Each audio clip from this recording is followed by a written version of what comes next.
Welcome to this tutorial. Previous class में हमने different type के टिश्यूज़ पढ़े थे और जो कंप्लीट प्लांट बॉडी है उसमें कौन कौन से टिश्यूज़ किस टाइप से अरेंज होते हैं वो हमने पढ़ लिया था। आज हम पढ़ेंगे यूनिट सेकंड।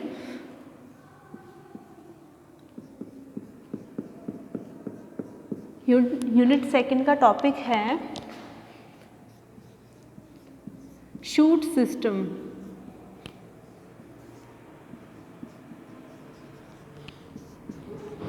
हमने टिश्यूज़ पढ़ लिए, उनके टाइप्स पढ़ लिए। तो मैंने बताया था कि सेल्स मिलके टिश्यूज़ का फॉर्मेशन करेंगे, टिश्यूज़ मिलके ऑर्गन का निर्माण करेगी और ऑर्गन मिलके कंप्लीट सिस्टम का फॉर्मेशन करते हैं। तो हमने टिश्यूज़ पढ़ लिए, ठीक है। टिश्यूज़ के बाद में कौन कौन से टिश्यूज़ किस तरह से अरेंज होके ऑर्गन्स बनाती है, आज हम पढ़ेंगे यूनिट सेकंड में शूट सिस्टम या प्ररोह तंत्र। तो शूट सिस्टम के लिए या उसमें हिस्टोलॉजिकल कुछ थ्योरीज दी गई है जो उनमें उत्तकों का अरेंजमेंट होता है या कौन से उत्तक किस टाइप से किस पर्टिकुलर एरिया का फॉर्मेशन या जोन का फॉर्मेशन करेंगे, उसके बेस पे कुछ थ्योरीज दी गई है। वो थ्योरीज क्यों दी गई है? ताकि जो शूट सिस्टम है उस शूट सिस्टम को समझाया जा सके या प्ररोह तंत्र को समझाया जा सके। तो प्ररोह तंत्र को समझाने के लिए जो थ्योरीज दी गई है वो है फर्स्ट एपिकल सेल थ्योरी। तो फर्स्ट है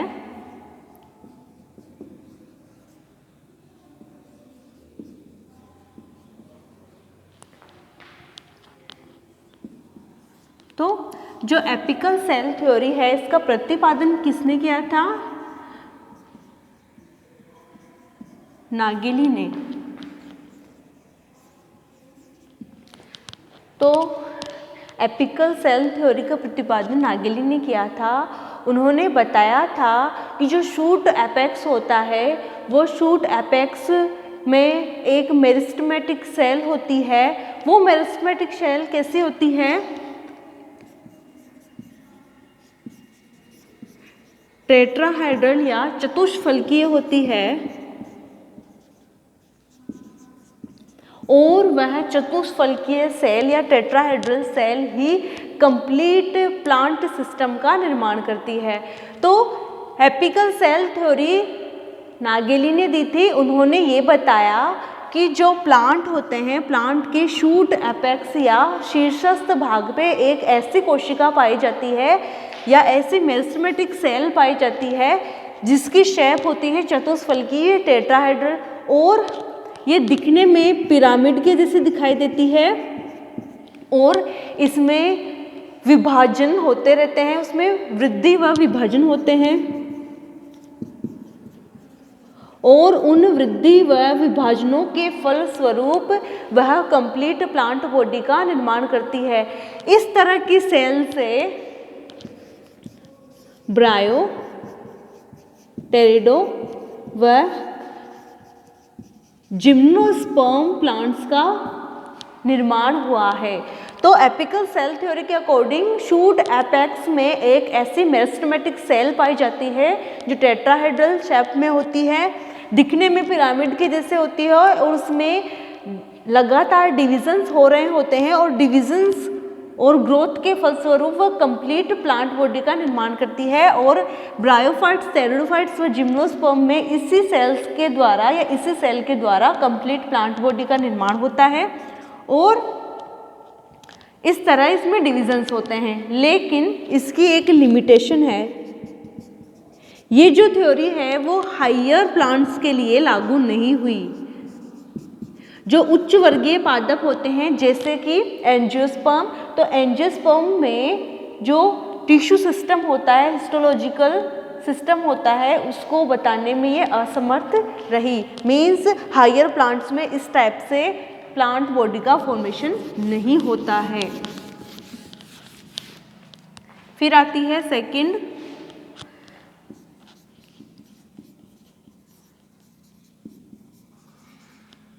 हिस्टोजन थ्योरी जिसका प्रतिपादन किया था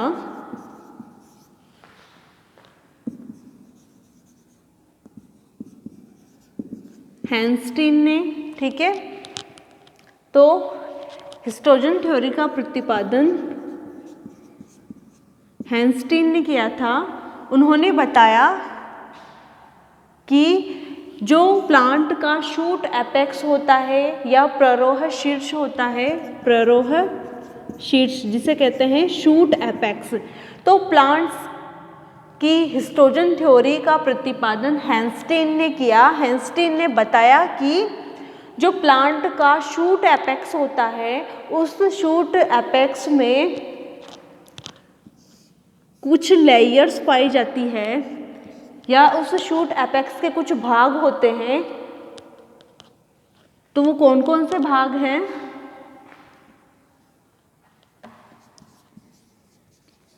डर्मेटोजन, पेरिब्लम और प्लीरोम।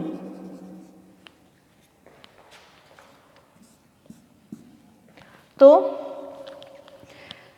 हिस्टोजन थ्योरी हैंस्टीन ने दी। हैंस्टीन ने ये बताया कि जो प्लांट में शूट एपेक्स होता है, इस शूट एपेक्स के कुछ भाग होते हैं या इन्होंने शूट एपेक्स को 3 भागों में डिवाइड किया जो डिफरेंट प्लांट पार्ट्स का निर्माण करते हैं। तो क्या क्या थे?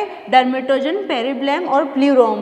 तो इन्होंने बताया कि जो डर्मेटोजन होते हैं, इस डर्मेटोजन की सेल्स में एंटीक्लाइनल डिविजन्स होते हैं और एंटीक्लाइनल डिविजन्स होने से क्या होता है, वो सेल्स एपिडर्मिस का या सबसे बाह्य त्वचा का निर्माण करती है। तो डर्मेटोजन किसका निर्माण करेगी?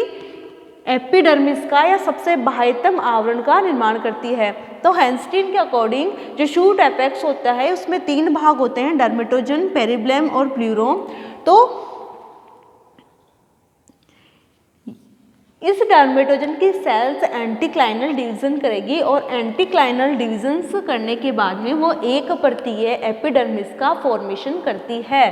फिर आता है इसकी सेकंड पार्ट पेरिब्लम। तो पेरिब्लम ऐसी लेयर होती है जो डिवीजन करके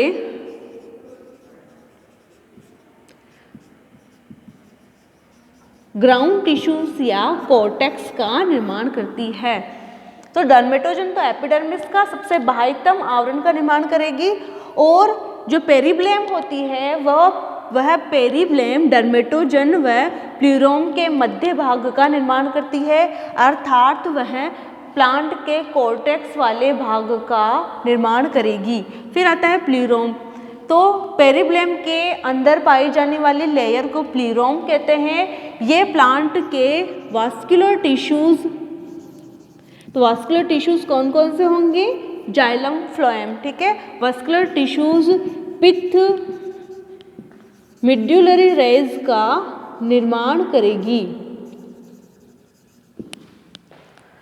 तो हैंस्टीन ने बताया कि शूट एपेक्स में 3 लेयर्स होती है, वो डिफरेंट पार्ट्स का निर्माण करेगी। डर्मेटोजन एपिडर्मिस का, पेरिब्लम जो डर्मेटोजन और प्लीरोम के मध्य में पाई जाती है ग्राउंड टिश्यू का निर्माण करेगी और सबसे इनर मोस्ट लेयर प्लीरोम होती है जो वास्कुलर बंडल या वास्कुलर टिश्यूज का फॉर्मेशन करती है। उसके अलावा पित्त व मिड्यूलरी रेज का निर्माण भी करेगी। इसको मैं डायग्राम की हेल्प से समझाती हूँ।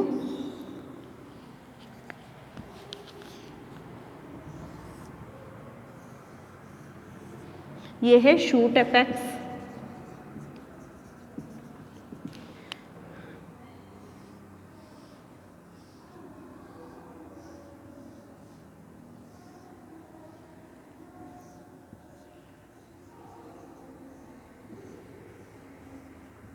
ये है इसका एपिडर्मिस वाला भाग, इट मीन्स ये है डर्मेटोजन। तो ये पार्ट कौन सा हो गया? डर्मेटोजन, ठीक है। ये हो गया इंटरनल पार्ट।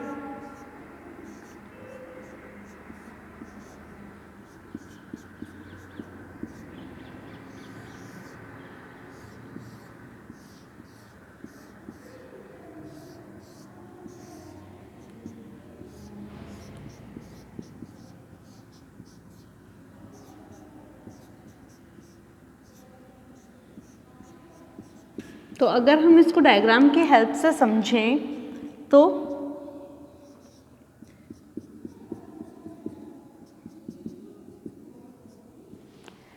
ये है डर्मेटोजन, ठीक है, ये है पेरिब्लम और ये है प्लीरोम वाला भाग। तो इस तरह ये शूट एपेक्स में डिफरेंट लेयर्स पाई जाती है या डिफरेंट जोन्स पाए जाते हैं जो इस तरह कंप्लीट प्लांट बॉडी का निर्माण करते हैं।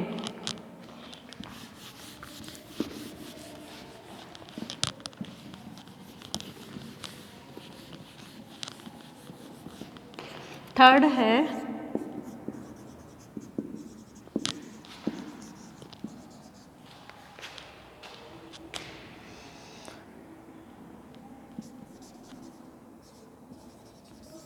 ट्यूनिका कॉर्पस थ्योरी, जिसका प्रतिपादन किया था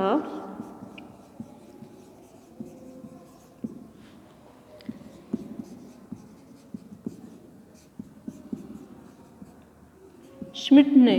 तो श्मिट ने ट्यूनिका और कॉर्पस थ्योरी का प्रतिपादन किया। इन्होंने बताया कि प्लांट्स में पाया जाने वाला जो शूट एपेक्स होता है, प्ररोह शीर्ष होता है, इस प्ररोह शीर्ष में 2 लेयर्स मिलके इस प्ररोह शीर्ष या शूट एपेक्स का फॉर्मेशन करती है। तो वो कौन कौन सी है? ट्यूनिका एंड कॉर्पस, ठीक है। तो ट्यूनिका कॉर्पस थ्योरी श्मिट ने दी। इन्होंने बताया कि प्लांट में जो शूट एपेक्स होता है, शूट एपेक्स का फॉर्मेशन 2 लेयर्स करती है, ट्यूनिका एंड कॉर्पस। जो ट्यूनिका वाला पार्ट है उसकी सेल्स एंटीक्लाइनल डिविजन्स करती है और एंटीक्लाइनल डिविजन्स करके एक परतीय एपिडर्मिस का निर्माण करती है, या ये एक से अधिक परतीय भी हो सकती है, लेकिन ये आउटर मोस्ट लेयर का निर्माण करती है। तो आउटर मोस्ट लेयर क्या? एपिडर्मिस का निर्माण करेगी। और जो कॉर्पस वाला भाग होता है वह अनिश्चित, भाई जो ट्यूनिका वाली जो सेल्स होती है वो करती है एंटीक्लाइनल डिविजन्स, ठीक है। तो श्मिट के अकॉर्डिंग जो शूट एपेक्स होता है उसका निर्माण 2 लेयर्स करती है, tunica and corpus. Tunica anticlinal division करके आउटर मोस्ट लेयर का निर्माण करेगी जो एपिडर्मिस बनती है, और corpus vascular ground tissue system व वेस्कुलर टिश्यू सिस्टम का निर्माण करती है। अर्थात यह कॉर्टेक्स व वेस्कुलर टिश्यू वाला भाग बनाने का कार्य करती है, इसलिए इसे ट्यूनिका कॉर्पस थ्योरी नाम दिया गया। तो अगर इसको मैं डायग्राम की हेल्प से ड्रॉ करूँ तो ये सेम वैसा ही डायग्राम बनेगा।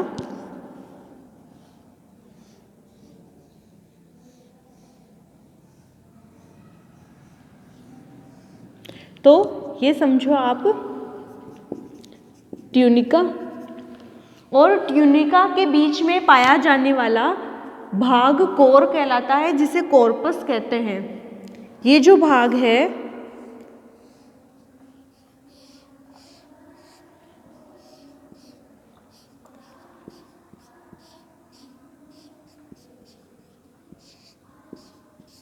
इसे कहते हैं कोर या कॉर्पस वाला भाग।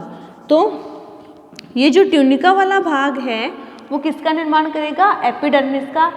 इट मीन्स ये एपिडर्मल टिश्यू सिस्टम का फॉर्मेशन करेगा, और जबकि कॉर्पस वाला भाग होता है वो ग्राउंड टिश्यू सिस्टम व वेस्कुलर टिश्यू सिस्टम का निर्माण करता है।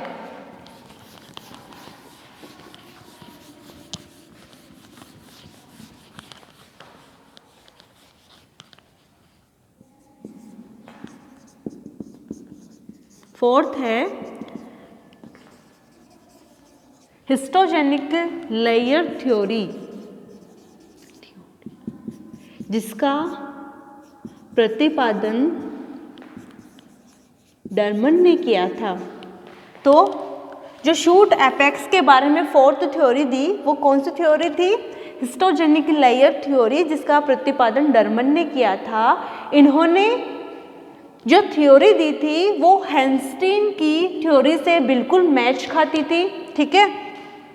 जो हैंस्टीन की थ्योरी थी उससे बिल्कुल मैच खाने वाली थ्योरी दी, या हिस्टोजेनिक लेयर थ्योरी पूर्णतः हैंस्टीन की थ्योरी पे आधारित थ्योरी थी। इन्होंने क्या किया, जो डरमन ने जो अपनी थ्योरी दी कौन सी थी, हिस्टोजेनिक लेयर थ्योरी। तो इनके अकॉर्डिंग जिस प्रकार हैंस्टीन की थ्योरी थी ये उसी का रूपांतरण है। इट मीन्स जो प्लांट के शूट एपेक्स होता है, इस शूट एपेक्स का निर्माण 3 तरह की लेयर करती है, L1, L2 व L3। L है यहाँ पे लेयर या परतों की संख्या। तो जो L1 है वो किसका निर्माण करेगी, एपिडर्मिस का। L2 जो है वो किसका निर्माण करेगी, कॉर्टेक्स का। और जो L3 होती है वो करती है वास्कुलर बंडल्स का फॉर्मेशन या वास्कुलर टिश्यूज का फॉर्मेशन। तो डरमन द्वारा दी गई हिस्टोजेनिक लेयर थ्योरी हैंस्टीन की थ्योरी का ही रूपांतरण होती है। इसके अकॉर्डिंग शूट एपेक्स को 3 लेयर्स मिलके बनाती है जो कंप्लीट प्लांट बॉडी का फॉर्मेशन करेगी। फर्स्ट है L1 जो एपिडर्मिस का फॉर्मेशन करती है, L2 जो कॉर्टेक्स का फॉर्मेशन करता है, और L3 की सेल्स या लेयर 3 की सेल्स वेस्कुलर टिश्यूज का फॉर्मेशन करता है। फिर 5th थ्योरी है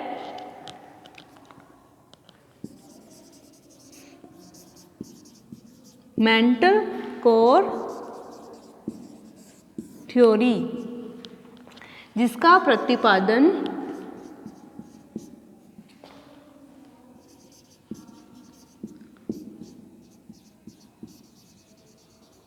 पोहम व चान ने किया। ठीक है, मेंटल कोर थ्योरी का प्रतिपादन पोहम व चान ने किया, जिसे पोहम व चान भी कहते हैं। तो इन्होंने बताया कि प्लांट बॉडी का जो शूट एपेक्स होता है या प्लांट्स का जो शूट एपेक्स होता है, प्ररोह शीर्ष, उसका निर्माण 2 लेयर्स करती है, मेंटल एंड कोर। ठीक है, तो जो बाहर की ओर होती है वो होती है मेंटल जोन,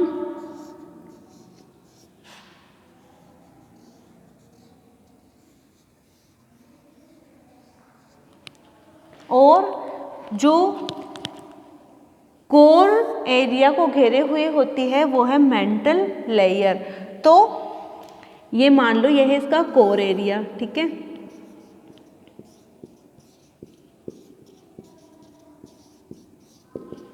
तो ये देखो यहाँ पे, तो ये तो हो गया मेंटल, ये हो गया कोर जोन। ठीक है, core zone.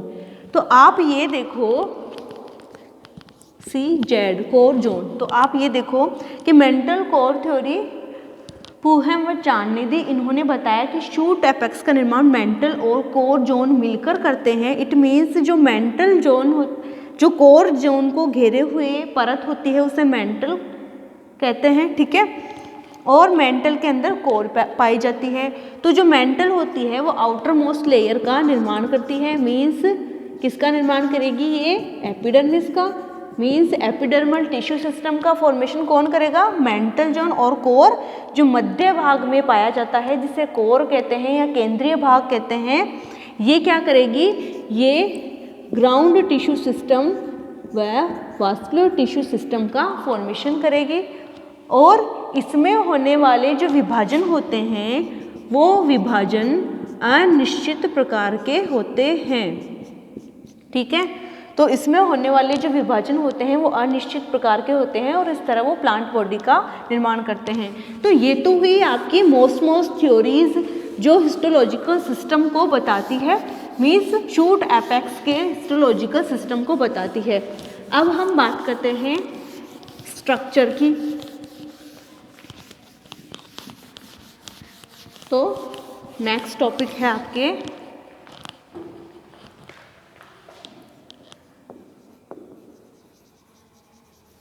Primary structure of monocot stem. एक बीजपत्री तने की संरचना। तो सेकंड यूनिट में आपका टॉपिक है primary structure of monocot stem. तो मोनोकोट स्टेम की स्टडी करने के लिए हम जिया मेज या मक्के के तने का हम सिलेक्शन करेंगे, ठीक है। तो हम ये मोनोकोट अगर स्टेम की बात कर रहे हैं तो हम यहाँ पे किसकी स्टडी करेंगे, मोनोकोट के स्टेम की, क्योंकि मक्का या जिया मेज मोनोकोट है तो हम इसकी स्टडी करेंगे, या आधारभूत जो प्राइमरी स्ट्रक्चर होती है किसी मोनोकोट की वो स्टडी हम मेज के अंदर करेंगे। तो मोनोकोट स्टेम की स्टडी करने के लिए या अध्ययन करने के लिए जिया मेज के स्टेम का हम सिलेक्शन करते हैं और उसका ट्रांसफर सेक्शन लेने के बाद में उसका माइक्रोस्कोपिक अध्ययन करेंगे, जिसमें कुछ लेयर्स पाई जाती है या जिसमें कुछ क्षेत्र दिखाई देते हैं, कुछ संरचनाएं दिखाई देती है। जैसे कि फर्स्ट है एपिडर्मल टिश्यू सिस्टम। तो एपिडर्मल टिश्यू सिस्टम अगर हम जिया मेज की ट्रांसफर सेक्शन लेंगे और ट्रांसफर सेक्शन लेने के बाद में जिया मेज के स्टेम का ट्रांसफर सेक्शन लेंगे और उसकी माइक्रोस्कोपिक स्टडी करेंगे, तो फर्स्ट जो लेयर हमें दिखेगी वो है एपिडर्मिस। तो जिया मेज की एपिडर्मिस यूनिलेयर्ड होती है, ठीक है। सबसे पहली बात कि जिया मेज की एपिडर्मिस आउटर मोस्ट लेयर होती है। आउटर मोस्ट होने के बाद में मीन्स बाह्यतम लेयर होगी और एक परतीय होगी। उसकी जो सेल्स है वो सेल्स आपस में सटी हुई पाई जाएगी, और सटी हुई पाई जाने के अलावा क्या होगा कि अगर सेल्स बहुत ही ज़्यादा पास पास में हैं तो उनमें इंटरसेल्यूलर स्पेस एब्सेंट होंगे, मीन्स अंतराकोशिकीय अवकाश एब्सेंट होंगे। तो देखो एपिडर्मल सेल कैसी होती है, एक तो आयताकार होती है या डोलकाकार होती है, उसके अलावा ये यूनिलेयर्ड होती है और सेल्स आपस में सटी हुई होती है, जिसके कारण इनमें अंतराकोशिकीय अवकाश का अभाव होता है। उसके अलावा क्यूटीन के जमाव के कारण क्यूटिकल का निर्माण होता है, मीन्स जो जिया मेज के स्टेम होते हैं उस पर क्यूटीन का जमाव होता है और क्यूटीन का जमाव होके क्यूटिकल का फॉर्मेशन करता है, जिसके कारण क्या होता है, यह क्यूटिकल उसको सुरक्षात्मक आवरण प्रदान करती है, ठीक है। तो इसके स्टेम की अगर एपिडर्मिस की बात करें तो यूनिलेयर्ड होती है, आयताकार या डोलकाकार सेल्स की बनी होती है, सेल्स आपस में सटी हुई होती है, उनमें अंतराकोशिकीय अवकाश अनुपस्थित होते हैं। उसके अलावा क्यूटीन का जमाव होने के कारण क्यूटिकल होती है और ये जो क्यूटिकल होती है उसको सुरक्षात्मक आवरण प्रदान करती है। अब देखो सेकंड कौन सा जोन दिखेगा हमें, हाइपोडर्मिस। तो मोनोकोट्स में पाई जाने वाले हाइपोडर्मिस स्क्लेरेनकाइमेटस सेल्स की बनी हुई होती है। तो ये बात मैंने कल भी बता दी थी आपको कि जो मोनोकोट्स होते हैं उनकी जो सेल्स होती है हाइपोडर्मिस की सेल्स वो कैसी होगी, स्क्लेरेनकाइमेटस सेल्स से मिलकर बनी हुई होती है। ये जो स्क्लेरेनकाइमेटस सेल्स जो हाइपोडर्मिस का फॉर्मेशन करती है ये उसको यांत्रिक बल प्रदान करने का कार्य करती है, मीन्स उसको स्ट्रेट रहने में या उसको सहारा प्रदान करने का कार्य करती है। तो किसकी बनी हुई होगी, स्क्लेरेनकाइमेटस सेल्स की बनी हुई होगी। उसके अलावा ये यांत्रिक बल प्रदान करती है। उसके अलावा इसमें क्या होगा कि इनमें अंतराकोशिकीय अवकाश पाए भी जा सकते हैं और नहीं भी पाए जा सकते हैं, ठीक है। उसके अलावा क्या होगा, इसकी जो सेल्स होती है वो सेल्स कैसी होगी, डोलकाकार, एक परतीय, जिस प्रकार एपिडर्मिस की सेल्स से एक परतीय, उसी प्रकार ये भी एक परतीय होती है। अब देखो इसमें जो सेकंड जोन जो दिखाई देगा,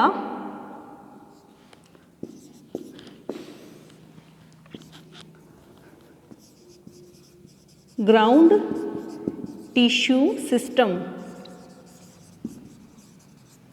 तो अगर मैं ग्राउंड टिश्यू सिस्टम की बात करूं तो ये जो ग्राउंड टिश्यू सिस्टम है, ये ग्राउंड टिश्यू सिस्टम पैरेनकाइमेटस होता है और इनकी सेल्स के बीच में इंटरसेल्यूलर स्पेस या अंतराकोशिकीय अवकाश पाए जाते हैं।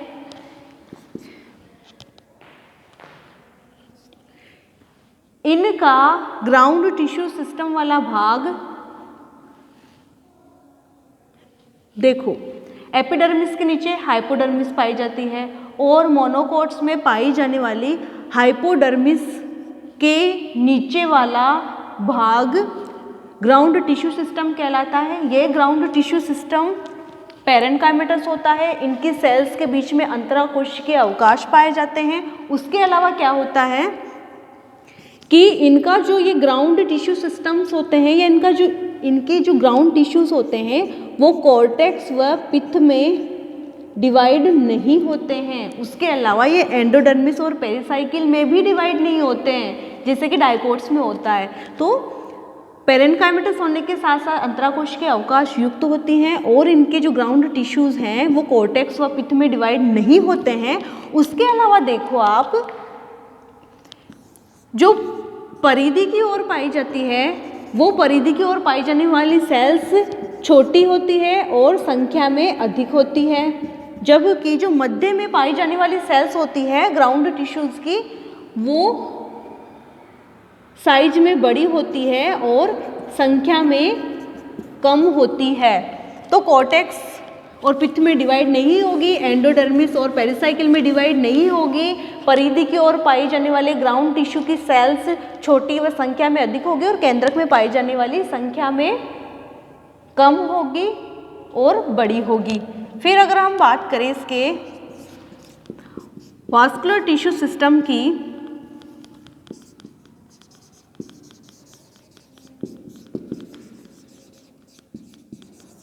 तो इसके vascular tissue system conjoint, collateral, closed और एंडार्च टाइप के होते हैं। मैंने जब ये टर्म्स पढ़ाई थी तो मैंने आपको बता दिया कि ये इंपॉर्टेंट टर्म्स है जो आगे काम में आएगी। तो vascular tissue system conjoint, collateral, closed और एंडार्च टाइप के होते हैं, ठीक है। और इनके फ्लोएम में पाई जाने वाली पैरेनकाइमेटस सेल्स एब्सेंट होती है। मीन्स इनके फ्लोएम में जो फ्लोएम के एलिमेंट्स होते हैं जैसे कि पैरेनकाइमेटस सेल्स, तो पैरेनकाइमेटस सेल्स इसमें अनुपस्थित होगी और जो प्रोटोजाइलम की सेल्स होती है वो प्रोटोजाइलम की सेल्स नष्ट हो जाएगी और साइजोजीनस कैविटीज का फॉर्मेशन करेगी। और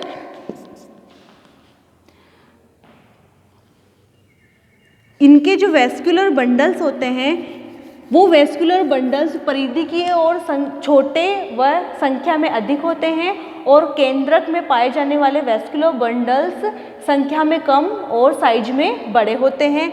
और इनके वेस्कुलर टिश्यूज के बाहर की ओर स्क्लेरेनकाइमेटस सेल से बनी शीथ होती है, ठीक है। तो इनके वेस्कुलर टिश्यूज के बाहर स्क्लेरेनकाइमेटस या द्रुढोतक से बनी हुई लेयर होती है जिसे शीथ भी बोलते हैं। और इनके जो वेस्कुलर बंडल्स होंगे वो परिधि की ओर छोटे व संख्या में अधिक व मिडिल में या केंद्र में बड़े व संख्या में कम होंगे। और इस तरह आपके overall primary structure of monocot shoot या स्टेम खत्म होती है। नेक्स्ट क्लास में मैं डाइकोट के स्टेम की स्टडी करवाऊंगी। Thank you.